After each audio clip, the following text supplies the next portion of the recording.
Death row inmate Ralph Menzies is set to be executed in 57 days after a judge signed his death warrant this week. But with Menzies' competency in question, it's unclear whether the state will carry out the execution. KSL investigator Daniela Rivera joins us now to explain what happens next. Daniela? Well, that's right. The signing of the death warrant definitely starts the clock on a roughly 60-day process leading up to an execution. But Menzies and his attorneys still have several avenues to pursue that could stall that clock again, and even for good.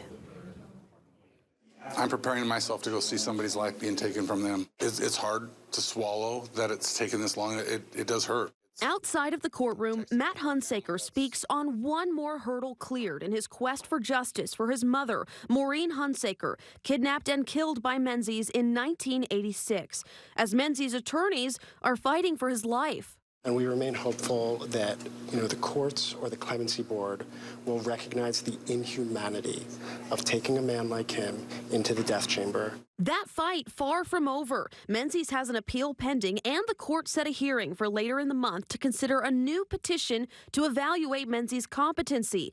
His attorneys say he's declined significantly since previous evaluations led to a judge finding him competent to be executed. He's not competent. Menzies can now also request a commutation hearing before Utah's Board of Pardons and Parole, which could choose to commute his death sentence to life without parole. We are seeing more and more prisoners who are becoming severely mentally ill to the point of incompetency at the time of their execution. Robin Mars with the Death Penalty Information Center, a nonprofit tracking capital punishment across the country.